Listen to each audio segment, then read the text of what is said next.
ओझर स्थित नाशिक विमानतळाजवळील सध्या अस्तित्वात असलेल्या धावपट्टीला समांतर अशी नवीन धावपट्टी निर्माण करण्याचा निर्णय हिंदुस्तान एरोनॉटिक्स लिमिटेडने घेतला आहे। या धावपट्टीसाठी 200 कोटी रुपये मंजूर करण्यात आले असून आगामी कुंभमेळ्याच्या पार्श्वभूमीवर विमानतळाच्या विकासाला गती मिळून हवाई वाहतुकीसाठी मोठी संधी उपलब्ध होण्याची चिन्हे आहेत।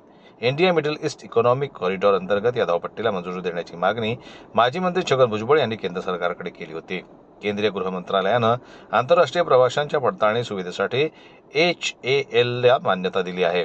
यामुळे भविष्यात नाशिक विमानतळावरून आंतरराष्ट्रीय विमानसेवा सुरू करणे शक्य होईल। HALच्या संचालक मंडळानं नव्या धावपट्टीच्या निर्मितीसाठी 200 कोटी रुपयांच्या निधीस मान्यता दिली। नवीन धावपट्टीचे आरेखन व इतर तांत्रिक बाबींसाठी HAL कडून सल्लागार संस्थेची नियुक्ती करण्यात आली असून त्यांच्याकडून तांत्रिक सर्वेक्षण प्रगतीपथावर आहे। सध्या अस्तित्वात असलेल्या धावपट्टीला समांतर धावपट्टी करण्यासाठी सविस्तर प्रकल्प अहवाल तयार करण्यात आला आहे। तांत्रिक सर्वेक्षण पूर्ण होताच ही धावपट्टी तयार करण्यासाठी निविदा प्रक्रिया राबवली जाईल असे भुजबळ यांनी म्हटलंय। नव्या धावपट्टीचे काम पूर्ण होण्यास साधारणतः 2 वर्षाचा कालावधी लागणार आहे।